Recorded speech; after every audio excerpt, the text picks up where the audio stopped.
ሚዲያችንንና ፕሮግራሞቻችንን ሰብስክራይብ፣ ላይክ እና ሼር በማድረግ እንድትከታተሉንና እንድታደምጡን በአክብሮት እንጋብዛለን። ሰላም ጤና ይስጥልኝ። ታማኝ የመረጃ ምንጭ ከሆነው ኮሎሚ ቴሌቪዥን የሰዓቱ ዜናዎች ይዘንላችሁ ቀርበናል። ከሀገር ውስጥ ፖለቲካ እስከ ቀጠናው የጸጥታ ሁኔታዎች ድረስ የተሰሙ አበይት መረጃዎችን ዋና ዋናዎችን አስቀድመን እናደምጣችኋለን። ሎሚ የነገ ብሩህ ተስፋ ጽኑ መሰረት።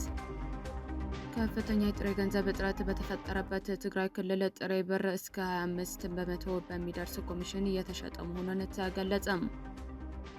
የሱዳን ጦር የአርኤስኤፍን ኃይል ሙሉ በሙሉ ለማሸነፍ ተቃርቧል ሲሉ የሱዳን ጠቅላይ ሚኒስትር ካሚል አድሬስ ተናገሩ። ኮንጎ በተከሰተው ኢቦላ በሽታ የሞቱት ሰዎች ቁጥር ከ1000 በላይ ማለፉን ተገለጸ።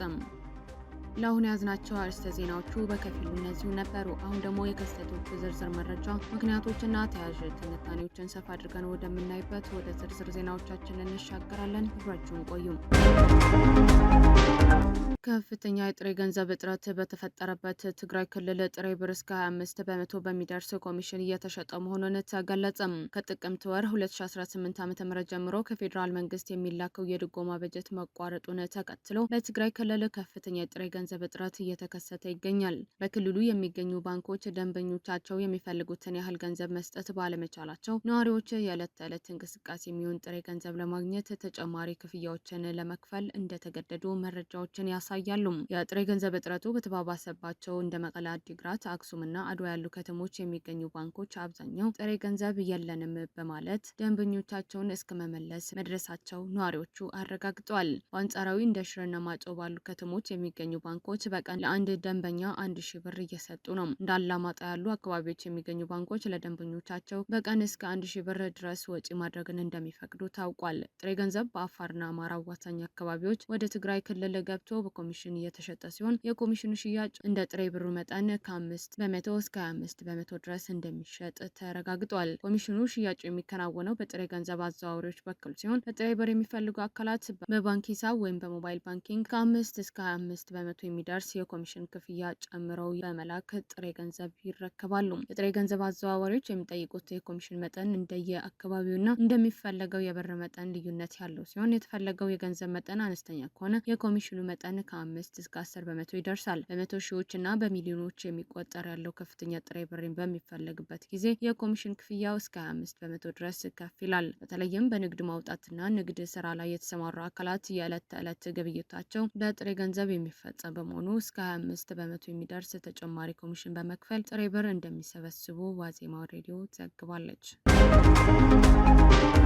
የአፍሪካ ህብረት ሁቲዎች በቀይ ባህር መርከቦች ላይ የሚፈጽሙት ጥቃት በአስቸኳይ እንዲያቆሙ ጠየቀም። የአፍሪካ ህብረት ኮሚሽን ሊቀመንበር መሐሙድ አሊ ዩሴፍ የየመኑ አማጺ ሁቲ በቀይ ባህር መርከቦች ላይ የሚፈጽማቸውን ጥቃቶች ሙሉ አስቸኳይ እንዲያቆም ጠየቁም። ሁቲዎች በቀይ ባህር ሲጓዙ የነበሩ 2 ነዳጅ ጫኝ መርከቦች ላይ የፈጸሙት ጥቃት አደገኛ የውጥረት መባባስ ሲሉም አውግዘዋል። በኢራን የሚደገፉት ሁቲ ጥቃቱ የፈጸመው ሳውዲ አረቢያ ላይ የባህር ጉዞ ማዕቀብ መጣሉን ካስታወቀ በኋላ ነው። የነገዳ ጥሰዋል የተባሉ ነዳጅ ጫኝ መርከቦች በድሮንና ሚሳይሎች መመታታቸው የታጣቂ ቡድኑ ወታደራዊ ቃል አቀባይ ያህያ ሳሬ ተናግረዋል። የአፍሪካ ህብረት ትናንትና ሐሙስ ሐምሌ 16 2018 ዓ.ም ባወጣው መግለጫ ድርጊቱ በጽኑ እንደሚኮንን አስታውቋል። እነዚህ እርምጃዎች ለቀጠናው ሰላምና ደህንነት ከፍተኛ አንድምታ እንደሚኖራቸው አደገኛ የውጥረት መባባሶች ናቸው ብለዋል። መርከቦቿ ለተመቱባት ሳውዲ አረቢያ አጋርነቱን የገለጸው አፍሪካ ህብረት ለሀገሪቱ ደህንነት፣ ሉዓላዊነትና መረጋጋት የማይናወጥ ድጋፍ እንዳለውም አስታውቋል። ኮሚሽኑ ሊቀመንበር መሐሙድ አሊ ዩሴፍ ይህንን አይነቱ ድርጊት ለዓለም አቀፍ የባህር ጉዞ ደህንነት እንዲሁም ከዓለም ስትራቴጂካዊ የውሃ መስመሮች አንዱ ለሆነው ቀይ ባህር መረጋጋት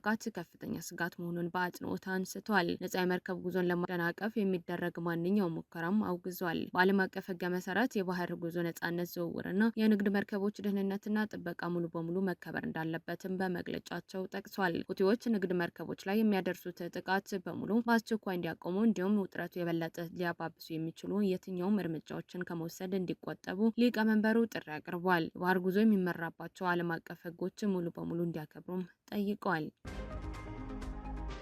በኮንጎ በተከሰተው ኢቦላ በሽታ የሞቱት ሰዎች ቁጥር ከ1000 በላይ ማለፉን ተገለጸም። በኮንጎ ዲሞክራቲክ ሪፐብሊክ በኢቦላ በሽታ የሞቱት ሰዎች ቁጥር ከ1000 በላይ ማለፉን ይፋዊ መረጃዎችን ያመላክቱ ሲሆን የህክምና ባለሙያዎች የታጣቂዎች ጥቃት፣ በክሊኒኮች ላይ የሚፈጸሙ ጥቃቶችና ሰፊ የቁሳቁስ እጥረቶች ተቋቁመው የበሽታው ስርጭት ለመቆጣጠር እየታገሉ ይገኛሉ።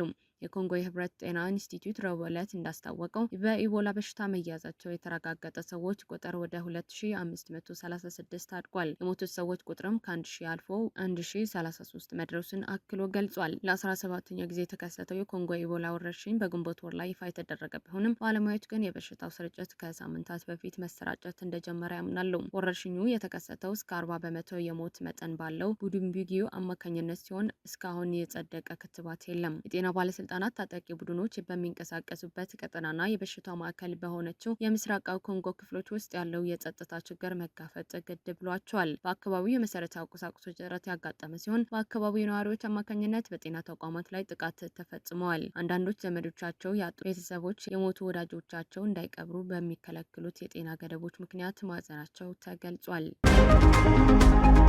ሱዳንን የማፍረስ ሴራው ከሽፏል። የሱዳን መከላከያ ሰራዊት አርኤስኤፍ ሙሉ በሙሉ ለመደምሰስ መቃረቡን ጠቅላይ ሚኒስትር ካሚል ኢድሪስ አስታወቁም። የሱዳን መከላከያ ሰራዊት ከአማጺያዊ ፈጣን ደጋፊ ኃይሎች እና ከውጭ ሀገር ቅጥረኞች ጋር የሚያደርገው ጦርነት ሙሉ በሙሉ በድል ለማጠናቀቅ መቃረቡን የሀገሪቱ ጠቅላይ ሚኒስትር አስታወቁም። ጠቅላይ ሚኒስትሩ ይህንን ያወጁት ቦትስዋና፣ ጋቦን እና ሊቢያ የሚገኙበትን የአፍሪካ ደህንነትና የደህንነት አገልግሎቶች ኮሚቴ ከፍተኛ ልኡካን በተቀበሉበት ወቅት ነው። ሱዳንን ለማፍረስና ዜጎቿን ለማፈናቀል ታስቦ የተቀናጀው ፕሮጀክት ሙሉ በሙሉ መክሸፉን የገለጹት ጠቅላይ ሚኒስትሩ በመላ ሀገሪቱ መደበኛ ሕይወት እየተመለሰና ዜጎችን በራስ መተማመን ወደ ቀያቸው እየተመለሱ ይገኛሉ ብለዋል። በካርቱምና በሌሎች ክልሎች የደረሰ የተባለው ውድመት የጠቀሱት ኢድሪስ ግጭቱ የውጭ ስልጣን ሽኩቻ ሳይሆን በበርካታ የውጭ ሀገራትና ኃይሎች የሚመራ በሱዳን ላይ የተከፈተ ዓለም አቀፍ ጦርነት እንደሆነ አስረድተዋል። መንግስታቸው ወታደራዊ የበላይነት ቢያገኝም አሁንም ለዘላቂ ሰላም ቅድሚያ እንደሚሰጥ ጠቅላይ ሚኒስትሩ አረጋግጠዋል። ሀገሪቱ አጠቃላይ ሰላም ለማውረድ በተባበሩት መንግስታት ድርጅት፣ በአፍሪካ ህብረት፣ በአረብ ሊግና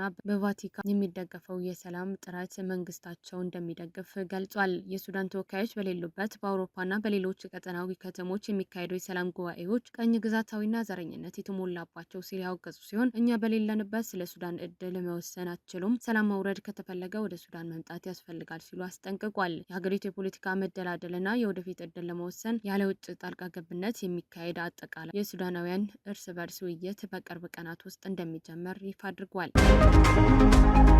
ከእስራኤል ጋር ወዳጅነት ካልተመሰረተ የኒውክሌር ስምምነት አይኖርም። ዶናልድ ትራምፕ ለሳውዲ አረቢያ አዲስ ቅድመ ሁኔታ አስቀመጡም። አሜሪካ ከሳውዲ አረቢያ ጋር ልታደርገው የምታስበው ማንኛውም የሲቪል ኒውክሌር ቴክኖሎጂ ስምምነት ሪያድ ከእስራኤል ጋር የምታደርገው የዲፕሎማሲያዊ ግንኙነት ማስተካከል መሰረት ያደረገ መሆኑን ፕሬዚዳንት ዶናልድ ትራምፕ ገለጹም። በሌላ በኩል የአሜሪካ አየር ኃይል ከብሪታንያ የጦር ሰፈር በመነሳት በኢራን ኢላማዎች ላይ አዲስና ከባድ የቦምብ ጥቃት ፈጽሟል። ፕሬዚዳንት ዶናልድ ትራምፕ አጽንኦት ሰጥተው እንደተናገሩት ሳውዲ አረቢያ ከአሜሪካ ጋር የሲቪል ኒውክሌር ኃይል ልማት ስምምነት መፈረም የምትችለው ታሪካዊ የአብርሃም ስምምነት በመቀላቀል ከእስራኤል ጋር ያላት ግንኙነት ሙሉ በሙሉ ወደ መደበኛነት ስታመጣ ብቻ ነው። ይህንን የትራምፕ መግለጫ ዋሽንግተን ለሳውዲ አረቢያ የኒውክሌር ቴክኖሎጂና የደህንነት ዋስትና የመስጠቷ ጉዳይ በመካከለኛው ምስራቅ ሰላምና ወዳጅነት ለመፍጠር ከሚደረገው ጥረት ጋር በቀጥታ የተያያዘ መሆኑን ያሳያል። ሳውዲ አረቢያ ከእስራኤል ጋር ይፋዊ ዲፕሎማሲያዊ ግንኙነት እንድትጀምር የሚደረገው ግፊት የቀጠናው የኃይል ሚዛን በከፍተኛ ደረጃ የሚቀየር ትልቅ ክስተት እንደሚሆን